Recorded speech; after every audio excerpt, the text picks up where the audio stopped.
Right, now we're coming to a bit of performance. You know that I've said that the voice has to be decorated multimodally by gestures, face, and all that's below the level of our consciousness, really, though it's very effective. But there are also some deliberate gestures when you perform, when you use your voice to create a sacred, a liminal space. Sometimes there are accoutrements. Well, I can't manage the orator's staff. I can't manage the lyre, the Greek lyre, but I can manage this. So now I am the performer.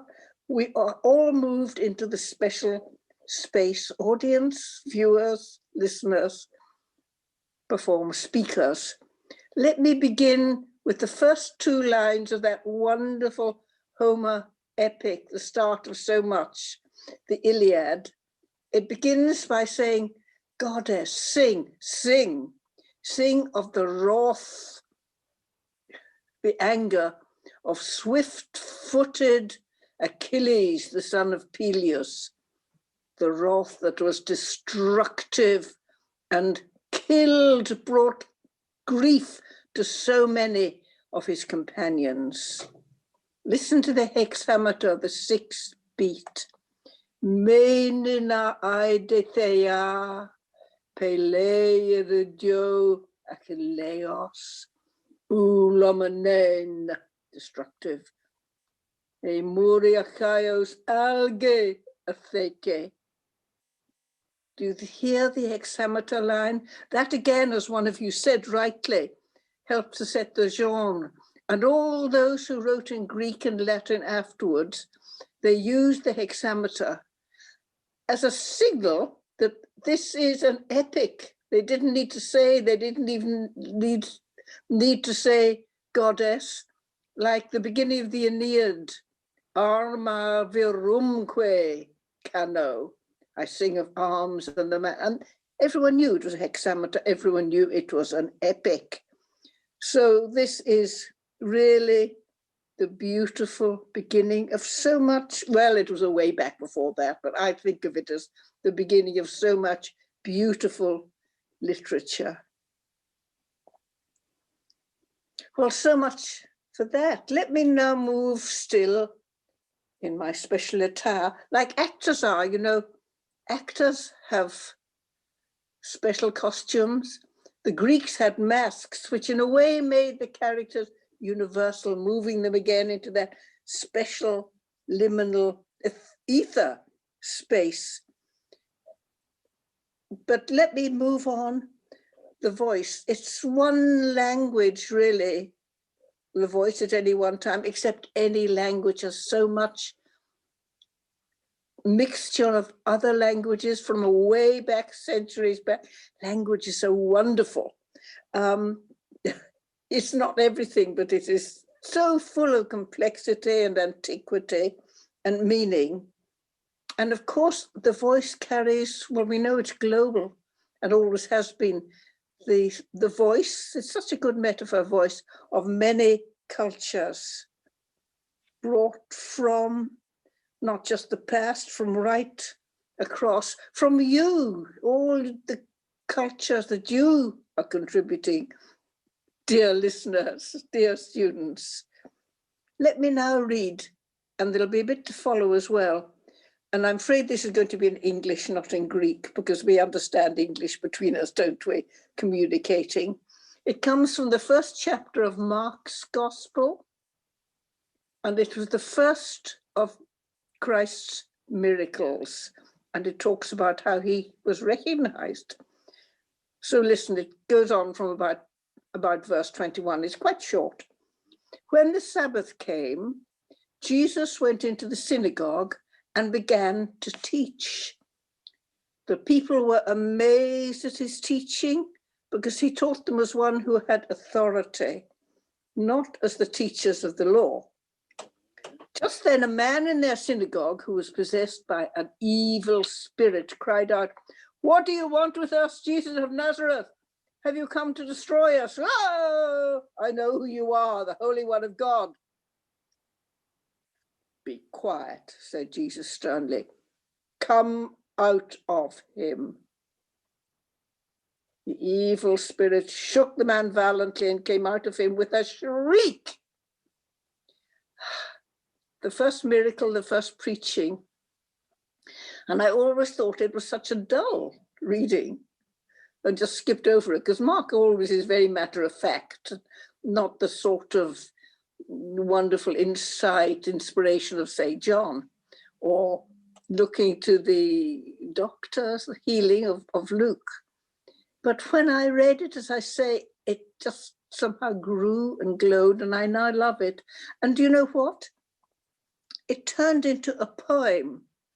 And you know, when you have a poem, that somehow, whether it's marked out on a page or spoken or just thought in the mind, it moves you into that in-between special space of altered consciousness. That's a term, altered consciousness, is now quite coming in, and it's pretty relevant to voice.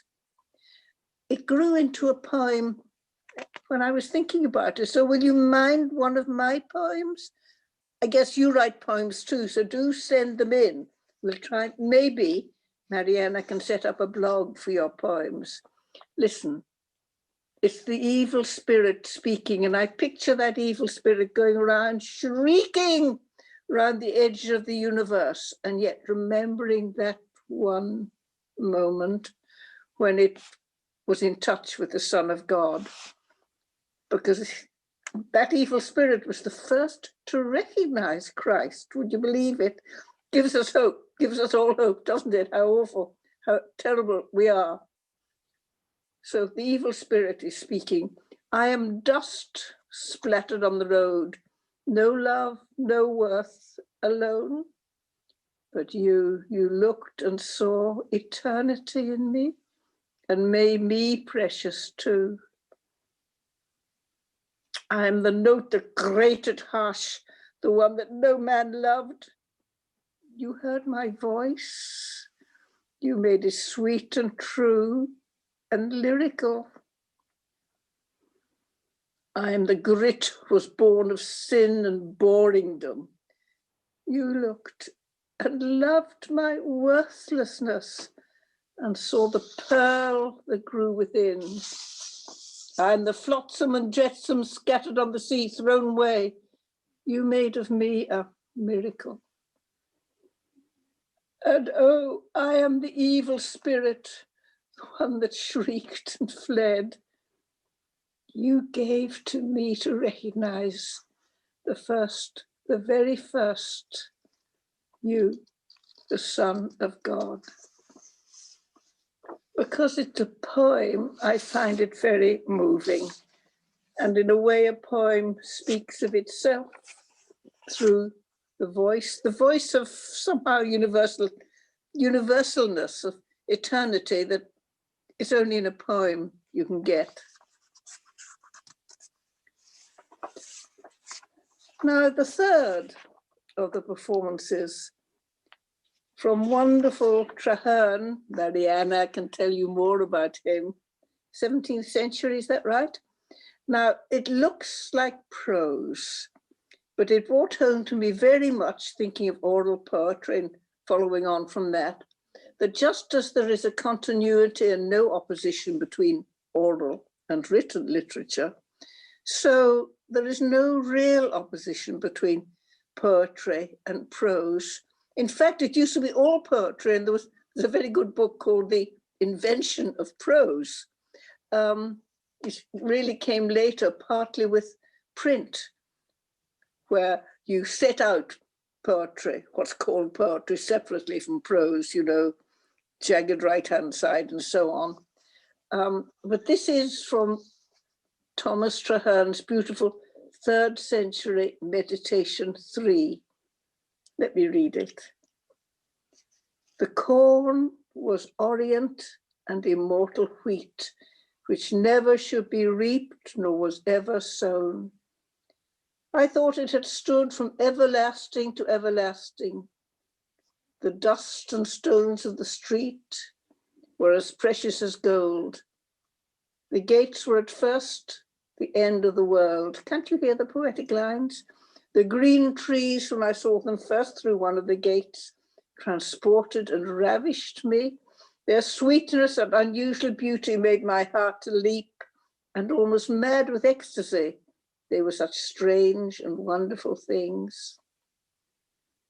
The men, what venerable and reverent creature did the aged seem, immortal cherubim, and young men, glittering and sparkling angels, and made strange seraphic pieces of life and beauty. Boys and girls tumbling in the street and playing were moving jewels. I knew not that they were born or should die, but all things abided eternally as they were in their proper places. Eternity was manifest in the light of the day, and something infinite behind everything appeared, which talked with my expectation and moved my desire. The day seemed to stand in Eden, or the city seemed to stand in Eden, or to be built in heaven. The streets were mine, the temple was mine, the people were mine, their clothes and gold and silver were mine, as much as their sparkling eyes, fair skins and ruddy faces. Oh, the skies were mine, and so were the sun and moon and stars, and all the world was mine, and I the only spectator and enjoyer of it. I knew no churlish proprieties, no bounds, nor divisions, but all proprieties and divisions were mine, all treasures and the possessors of them. So with much ado, I was corrupted and made to learn the dirty devices of this world, which now I unlearn and become, as it were, a little child again, that I may enter into the kingdom of God. Poetry and the voice, and so beautiful. It's our joint inheritance from all over the world. Thank you for being with me. What is performance without an audience? So that's it for today. Blessings.